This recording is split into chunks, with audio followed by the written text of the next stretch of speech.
नमस्कार, मैं हूँ मिथिलेश राजभर और आप लोग देख रहे हैं मिथिलेश की रसोई यूट्यूब चैनल। आज हम इस वीडियो में बनाएंगे आलू का बिल्कुल ही सॉफ्ट पराठा।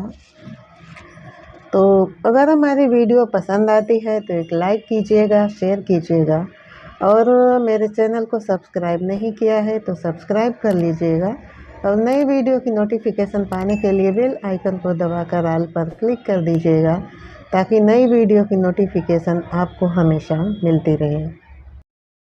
तो आइए चलिए बढ़ते हैं अपने वीडियो की तरफ। तो हमने आधा किलो के जितना उबला हुआ आलू ले रखा है। हमने इसको कद्दूकस कर लिया है। आप इसको चाहें तो अपने हाथों से भी मैश कर सकते हैं। अच्छे से मैश करें ताकि इसमें गुठली ना रह जाए। ये हमने आधा किलो जितना आटा है, जो रोटी के लिए आटा इस्तेमाल करते हैं वही है और जैसा आटा रोटी के लिए गूँथते हैं वैसा ही गूँथ लिया है।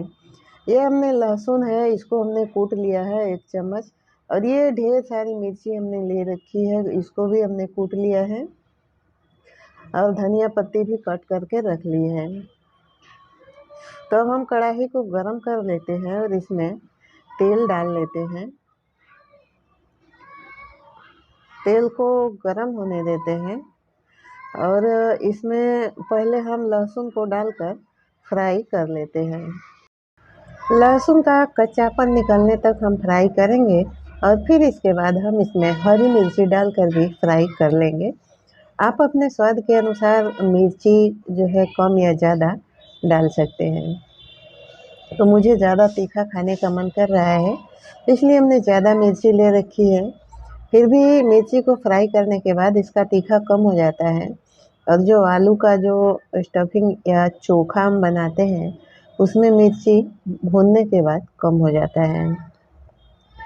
और हमने तेल को बिल्कुल कम डाल रखा है क्योंकि ज़्यादा तेल होने से जो स्टफिंग होता है वो गीला हो जाता है, इसलिए उसको भरने में दिक्कत होता है।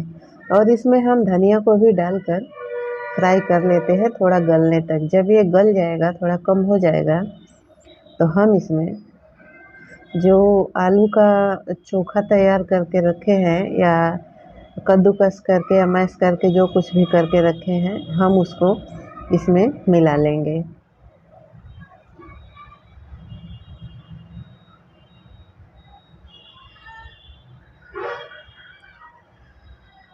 इसमें हम नमक मिला लेते हैं अपने स्वाद के अनुसार। इसमें अगर आटे में नमक नहीं डाल रखा है तो इसमें थोड़ा नमक ज़्यादा डाल सकते हैं और हम थोड़ा सा आधा चम्मच के जितना गरम मसाला डाल रहे हैं। आप चाहे तो डाल सकते हैं या इसको स्किप कर सकते हैं क्योंकि मसाला हर किसी को पसंद नहीं होता है। तो हमने इसमें बस थोड़ा सा मसाला डाला है, ज़्यादा नहीं डाला है क्योंकि हमें भी मसाला खाना पसंद नहीं है। तो हमने बस सिर्फ उस स्वाद के लिए मसाला डाला है और अब हम इसको अच्छे से चलाते हुए मैश कर लेंगे। मसाला और नमक को पूरे अच्छे से आलू में मिक्स कर लेंगे और धनिया को भी, ताकि बराबर से सब तरफ मिल जाए। इसको इस तरह से मिलाते हुए गैस का फ्लेम जो है बिल्कुल लो रखना है और इसको इस तरीके से चलाते हुए मिलाते रहेंगे। अब ये लगभग मिल चुका है तो हम इसको उतार लेते हैं और तवा रख देते हैं और इसको नीचे करके हम थोड़ा और मिला लेते हैं अच्छे से कि जो बाकी होगा वो अच्छे से मिल जाएगा। तो चलिए अब हम पराठे बनाना शुरू करते हैं। ये हम लोगों की आदत है जो एकदम बिल्कुल छोटी सी रोटी बनाकर तवे पे रखते हैं। इसका 2 काम होता है ताकि हमको ये पता चलता है कि तवा कितना गर्म है और ये इसको हम चूल्हे के ऊपर चढ़ाते हैं। ये जो हम बचपन से करते आए हैं इसलिए ऐसी हमारी आदत है। तो ये देखिए आटा में से गोला तोड़ लेंगे और उसको लोई बनाकर इस तरीके से बड़ा कर लेंगे और इसमें जो मिश्रण है या जो स्टफिंग है हम भर लेंगे। तो देखिए हम इसमें ज़्यादा ही भर रहे हैं और आलू को हमने कद्दूकस किया हुआ है तो इसकी वजह से चाहे हम कितना भी भर लें उसमें छेद या होल नहीं बनेगा हाँ, ऊपर से थोड़ा दिखने लग सकता है, फट भी सकता है, लेकिन फिर भी ठीक रहेगा। तो अब हम इसको बेल लेते हैं, हल्के हाथों से बेलना है, तो इस तरीके से हम इसको बेल लेंगे।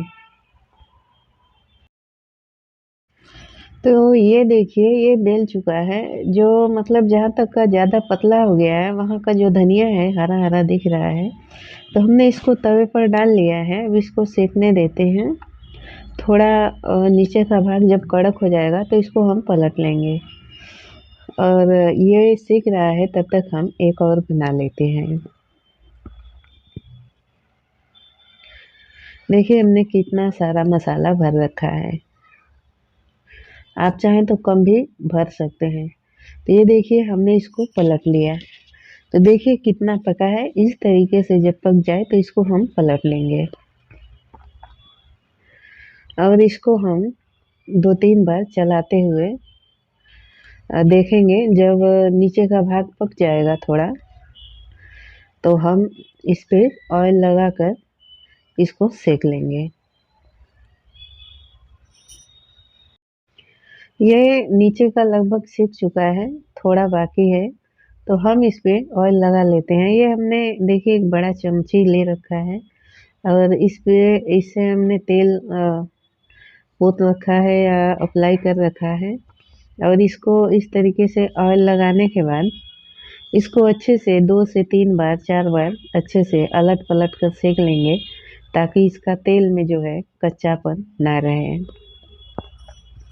आप इसको तेल के जगह घी या बटर के साथ भी बना सकते हैं, और ये देखिए अच्छे से फूल भी रही है।